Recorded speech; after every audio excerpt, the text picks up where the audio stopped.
everyone, and welcome back to my kitchen. I'm Jill Michaels, the baking author, and today we are going to make my basic bread recipe. It will make 3 loaves. Today I'm going to show you how to shape a loaf for a loaf pan, a batard, and a boule. A batard is the football shaped bread, and a boule is the round one. So what you're going to need is granulated sugar, honey, coarse salt or regular salt, not picky, some kind of yeast. I like the Rapid Rise Fleischmann's, a tablespoon measuring spoon, a 1 cup measuring spoon, a spoon, I'll show you that in a minute, a knife.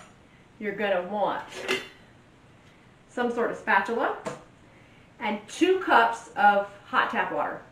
Now, if your tap water comes out above 120 degrees, first off, who are you? Because ouch. And second off, don't use that. Just warm and your bread's gonna rise. You can even use cold water, just not ice water, okay? It'll take it a little longer, but what the heck? So here we go. I'm going to pour my water into my bowl. You can do all of this by hand, by the way. You don't need a stand mixer. You can just mix in your flour with this and then knead your bread on your counter, and it'll be fine. It'll take you a little longer, but it'll be fine. So to my water, I'm going to add a tablespoon of granulated sugar that I will then mix around just a little, give it a little swirly whirl. Then I'm going to add honey. I use about 1/8 of a cup of honey. I don't measure it because honey is impossible to scrape out of things. It really doesn't matter whether you use it or not. It just gives the bread a nice flavor. And you can skip this. Add an extra tablespoon of honey or 2. Depends on how flavorful and sweet you would like your bread to be. I'm just going to swirl that around to kind of get that honey moving through the water. I don't have to dissolve it completely. Just get it swirling. Now we're going to add yeast. 1½ tablespoons.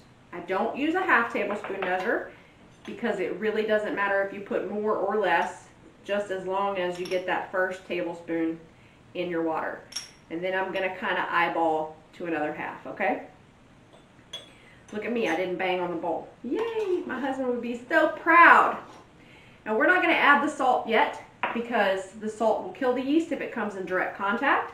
So this is the first time I'm using this particular package of yeast, so I need to wait just a couple of minutes and make sure that it's going to bloom, make sure it's alive. If it's not, I'm going to have to throw out the water and start over. So just kind of give it a little mix around and then move your bowl over and let it sit about 5 minutes. If you start seeing it activate and bloom, okay. When I say bloom, I mean it actually pops open. You can watch it, and sometimes it takes 5 minutes, sometimes it doesn't, but whenever it's alive, it will start to move in the water. It's really cool. The sugar is to feed the yeast. I even add just a teaspoon of sugar to my sourdough bread because that is where it's at. It really helps those natural wild yeasts go crazy and really raise that sourdough. So just a few minutes, okay? I'll be back.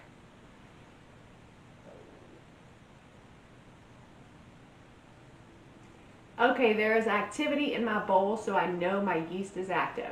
It's probably not been 5 minutes, it's been like maybe 2 or 3. I can see them rising to the top and bursting open. I will bring you over so you can kind of see. It will get foamy, but we don't really have to wait on that. We just need to know that the yeast is active and moving around in the bowl. So let me come get you. I'm going to bring you and show you, and then I'll put you back.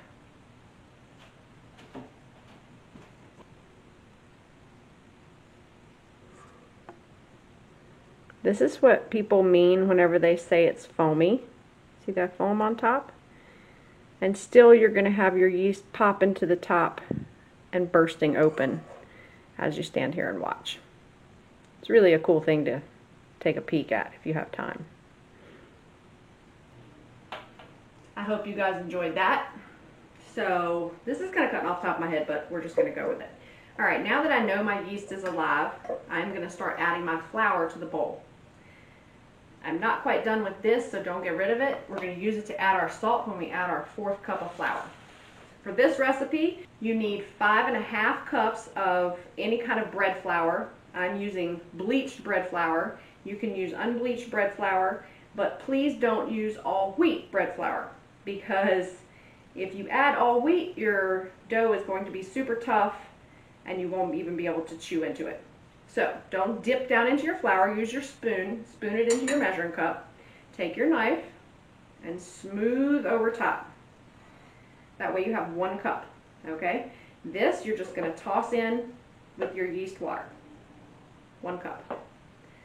These are great because they collapse. They save me a lot of space in this kitchen. I know it doesn't look like it, but I don't have a lot of cabinet room. So measuring out cup number 2. Gonna dump that in there. Yes, I said dump because I'm literally dumping it. And then cup number 3. And once I get cup number 3 done, I'm gonna mix it and just let it sit for just a minute so some of that flour can pick up some of that moisture in the bowl. And the reason I move it this way and then that way is to fill in the gaps at the back of the cup that I may have missed. So, all right, leave that in there. I set the knife on the side so it's not a mess.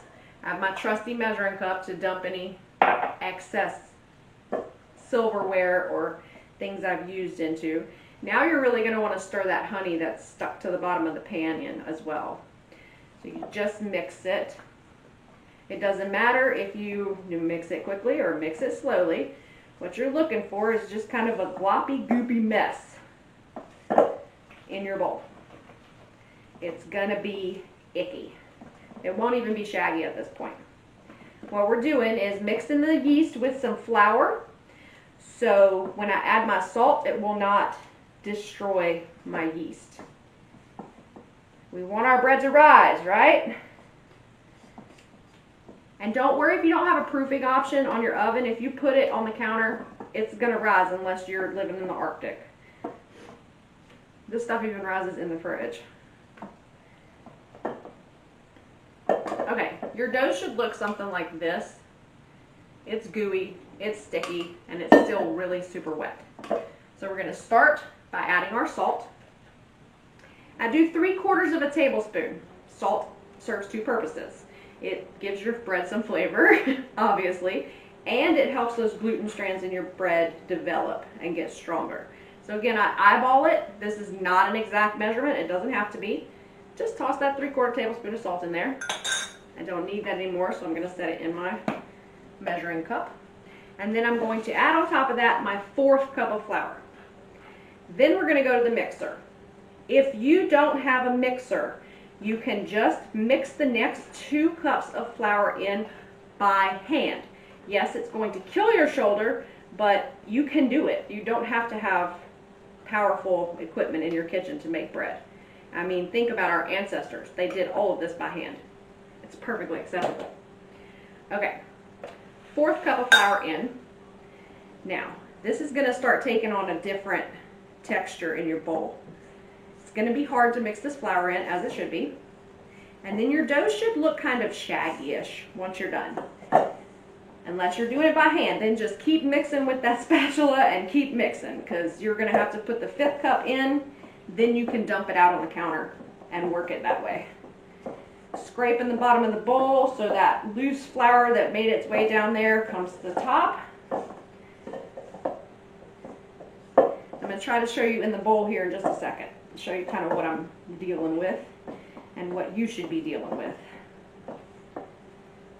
The reason you don't want water that's too hot, put it in your bowl, because it'll kill your yeast. It's a living thing. If you can't bathe in it, your yeast probably doesn't want to bathe in it either. So, like I said, if your tap is above 120 degrees, I have to wonder who you are. Satan or something, because that's hot. Okay, it should be sticky and gluey and look something like that. It still kind of flows. As you can see, it comes up the side of the bowl when I turn it over. Woo!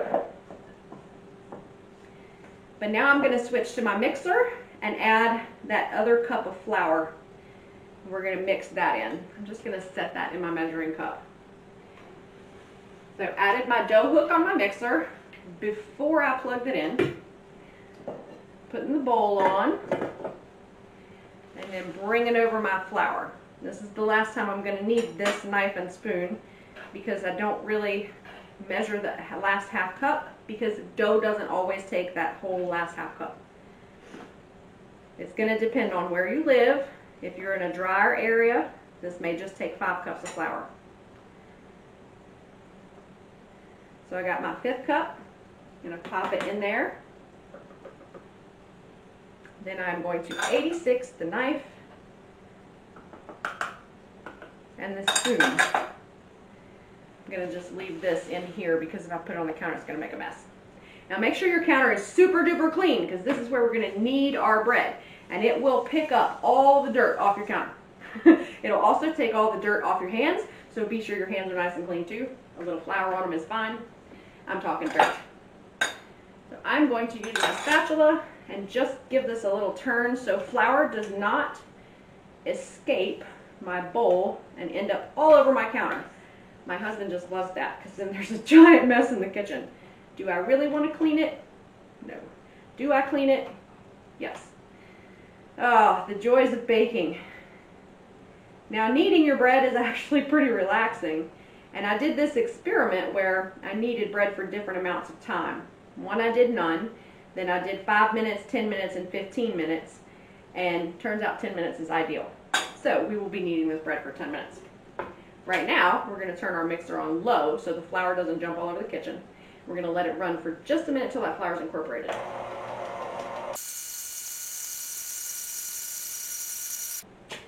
Okay, my flour is incorporated. I have turned my mixer off and unlocked it.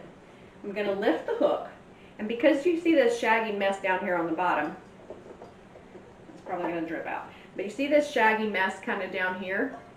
I don't want that to not get incorporated into the wet part of the dough. So what I usually do is just take my spatula and just kind of scrape that wet dough off the hook so we don't get any buildup of dry stuff in there. And then I give it a nice flip in the mixer. If you're doing this by hand, yep, it's going to be hard. But you can do it. You can do it. Don't get discouraged. Just keep using that spatula. All right, now I'm going to chuck this up to about medium for about 3 minutes. So bear with me.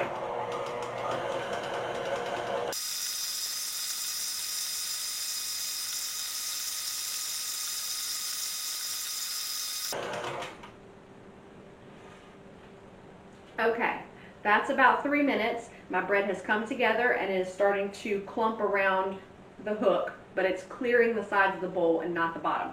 That is what I want. So I'm going to raise that hook up,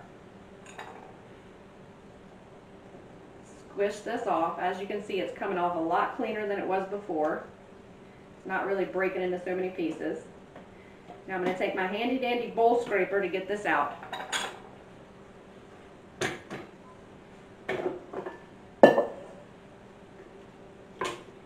Move that over there. And I have a bowl scraper. Looks something like this. This set also came with a tiny one, but I prefer the big one. Now, putting that there, I'm going to take about 1/4 cup of flour. And I'm going to liberally sprinkle my countertop because a lot of this flour is going to be worked into my dough. It doesn't always take it all. Sometimes it does. But when your dough starts to push back at you, it's had plenty of flour. Don't put too much flour in your dough. If you find it really hard to knead, sprinkle your hands, like dampen your hands with water and knead that in. If that works, great. If not, it's still too hard to knead, cover it, walk away for 5 minutes and come back. It may just be that your gluten is pushing back at you. Try to avoid adding too much flour because that's going to make a very dense, heavy, chewy, nasty bread. I find 5½ cups to be just about right in this recipe. Okay, so this dough is still really sticky. Generally, you want bread to be tacky, but not sticky. And the stickier you leave it, the higher the hydration the poofier your final loaf will be. So if you're fine with just doing this and turning it into your bowl, that's good. It's not going to hurt you. There are no real rules when making bread except don't overflour. So I just added a little sprinkle to the top. I'm not really sure how much is on the counter. There are several ways to knead bread. My favorite is the turn, stack, push. Turn, stack, push. And you're pushing away from you. Don't grab the bread like this and push. Just gently push into the bread. Some people pick the bread up and smack it on the counter, which is fine. Some people knead this way. That's rolling the bread in two different directions, or rolling the dough in two different directions, and just squeezing it. I find that doesn't really let me know when the ideal time is up. So that is actually faster. If you do that, do it for 6 minutes. It really works that gluten.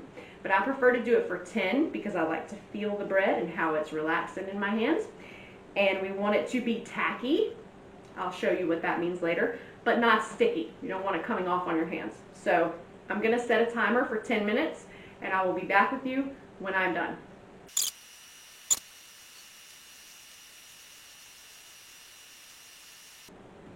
I'm going to pause in my kneading for a minute to tell you, if your bread starts to get sticky, just push it far enough to pick up some of that flour and keep going. Okay? If it starts to like come off on your hands, or if it's just icky, gluey, pick up some of that extra flour.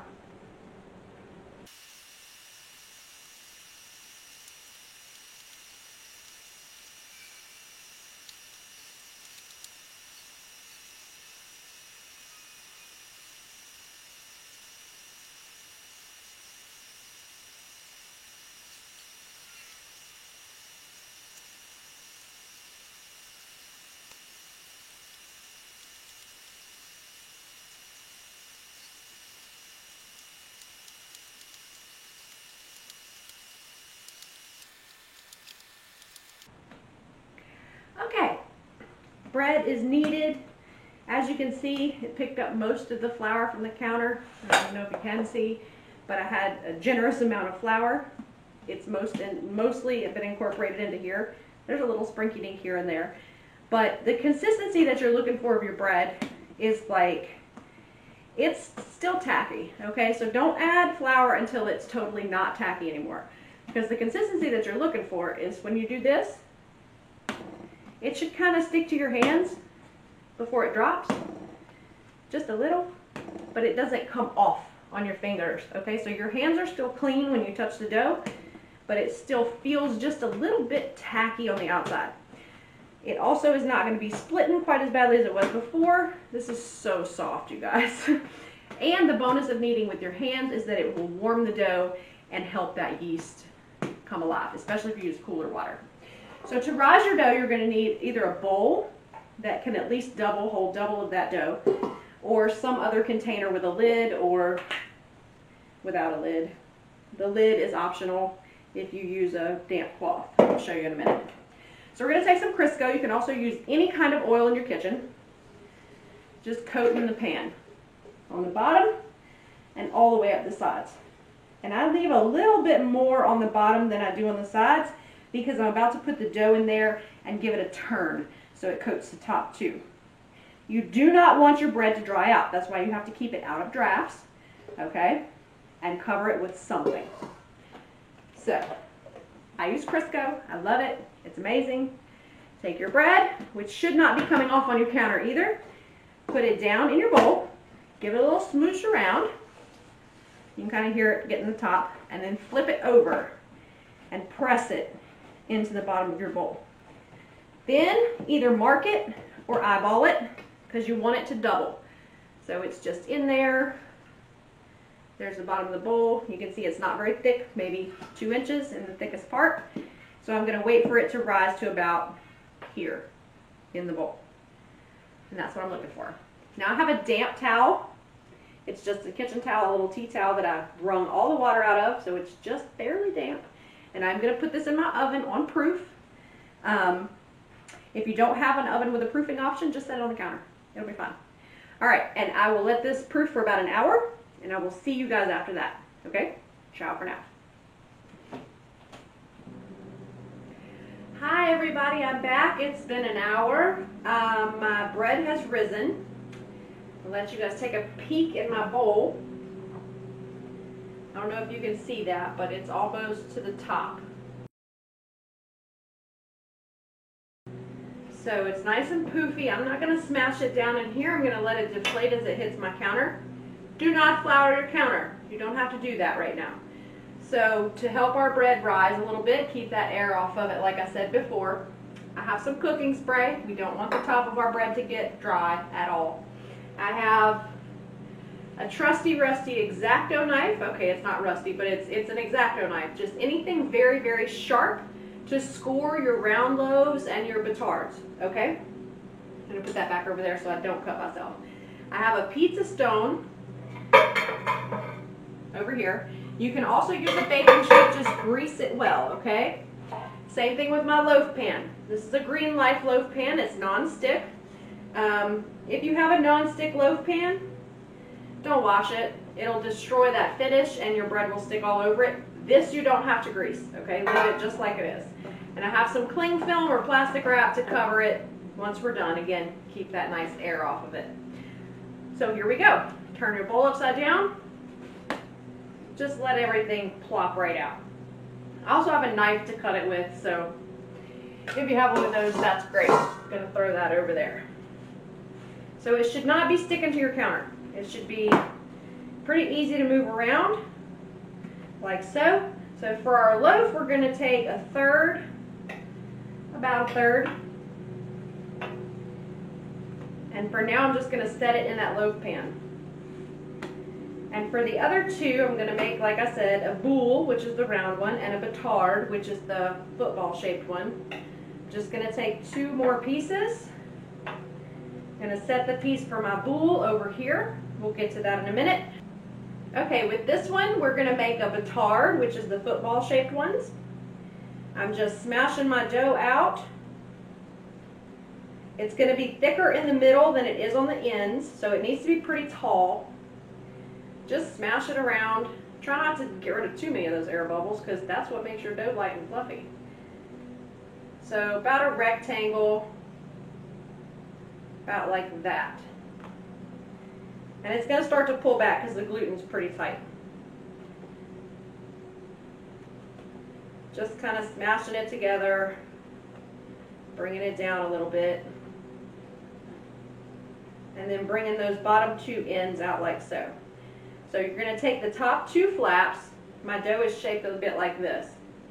You're going to take the top two flaps and fold them in so it makes a nice point. Pull that bottom down just a bit more.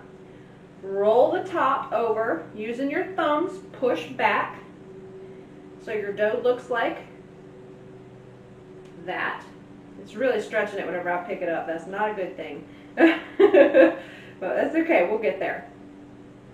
And then rolling it over again. It's all out of shape right now because I picked it up. That's okay. We will make do. Roll it over again. Squish it out. Again, it's going to rise, so this will get bigger. And then to turn it over to the bottom and just pinch those ends together. Now you have a lot of dough in the middle and not a lot of dough on the ends. So when this rises, this middle part will expand up and out and you'll get that nice football shape. So your dough should look like that. I don't know if you can see it, but like that. All right, I'm gonna get the piece for my boule and put my batard back on my pan. And I'm just gonna cover it with this so the top does not get dry while I finish what I'm doing. So this is your piece for your boule or your round loaf. And what you're gonna wanna do is take the corners and pull them in and just tuck them into the middle. Then pull those corners into the middle. And just kind of press them down in the middle. You're not trying to get all crazy with it. Then smush it, and the bottom of your loaf is going to look a bit like that. The top should look smooth. So now you take your loaf and set it on the counter. Put your hands in front of it and pull the loaf back toward you. Give it a turn, pull the loaf back toward you. Give it a turn, I'm doing a quarter turn just to tighten up that top and make it nice and firm and round so we don't lose that roundness. And so now it's beautifully round. I'm going to pull that wet cloth, damp cloth back. See, the bottom looks like this, but the top is nice and taut. And I'm just going to put it right onto my pizza stone and give it some space to kind of spread out. So, I have my batard and my boule. This dough is very touchy, so I like to score it before I rise it. Just take your knife, very sharp knife, and give it about a ½ inch deep score. Batards are kind of scored 3 times across the top, sometimes 4, but we're doing 3, like so. Probably can't see that. Hang on a minute and I'll let you see. And then I just like to do an X over the top of my round loaves so they really open up beautifully. These will be cooked at a higher temperature than my loaf because they cook faster and get browner on the bottom. I don't want them to burn. So put that over there, and here's what your loaves look like. See, this one has 3 and this one just has an X. You can get designy with it and put all sorts of stuff on top of your round loaves. Lots of people do. I'm going to put that over there, give it a quick shot with my cooking spray.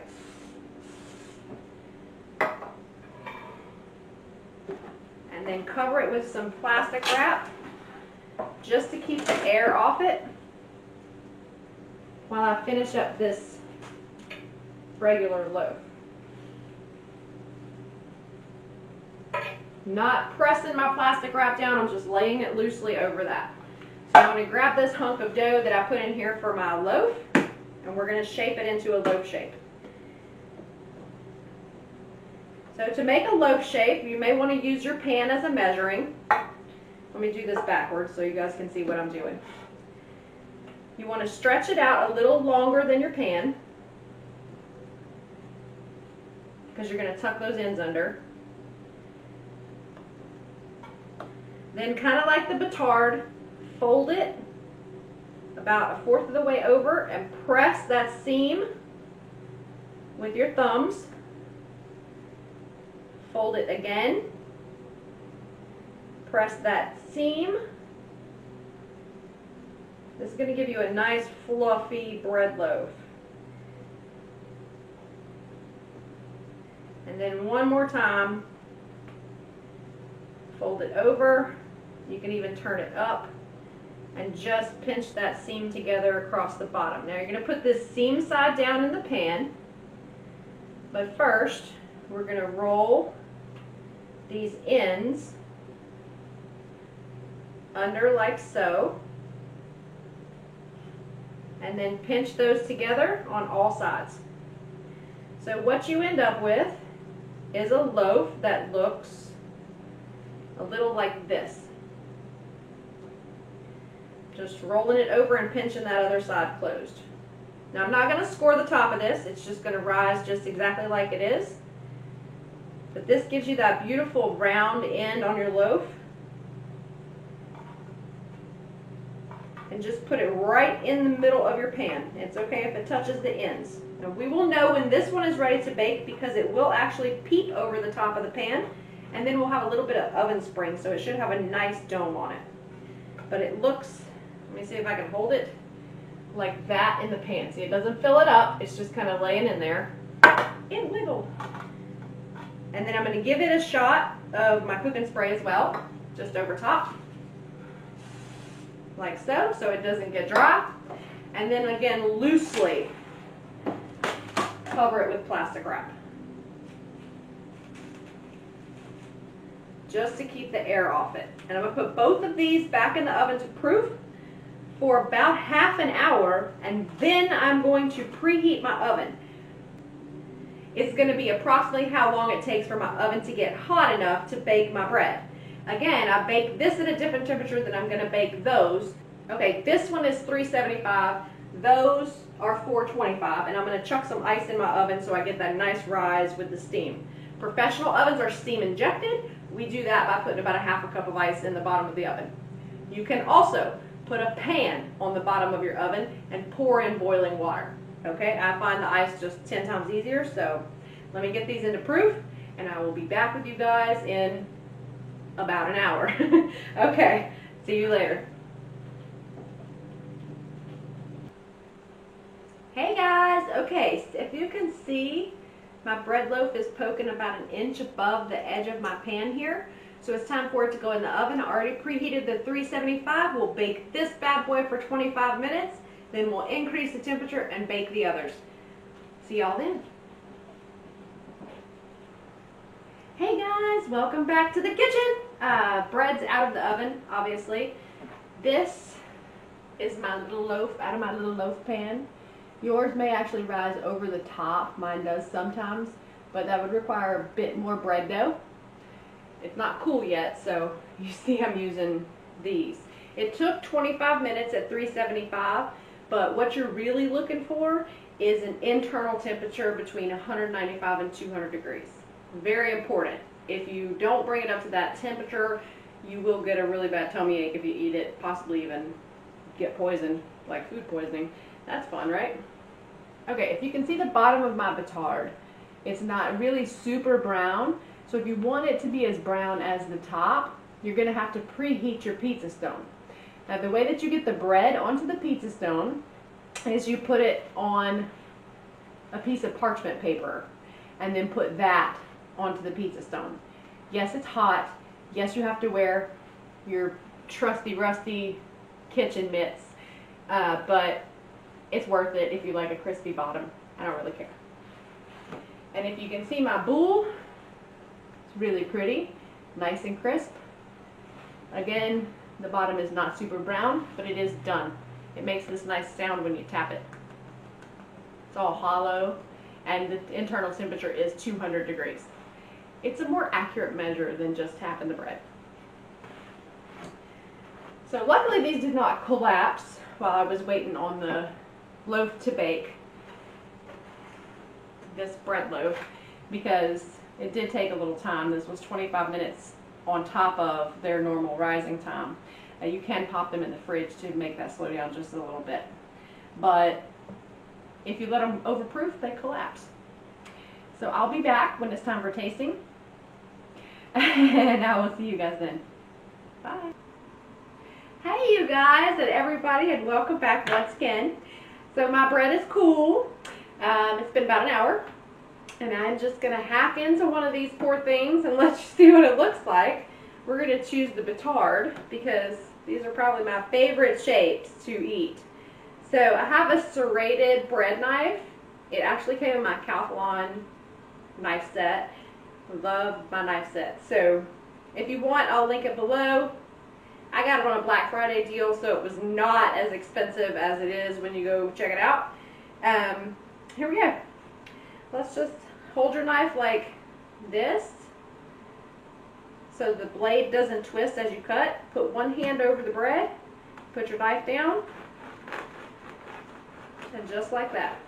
Just a gentle sawing motion. Because this is super sharp, don't let it slip or you will lose a finger. I have cut myself numerous times with that bad boy. So it's still not quite cool, completely cool on the inside, but if you can see, I'll bring it over there.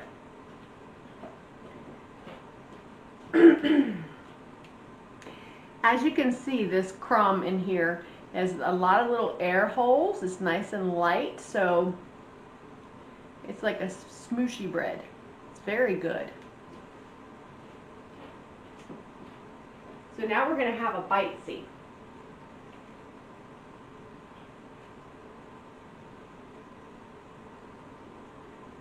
It's moist. It's light.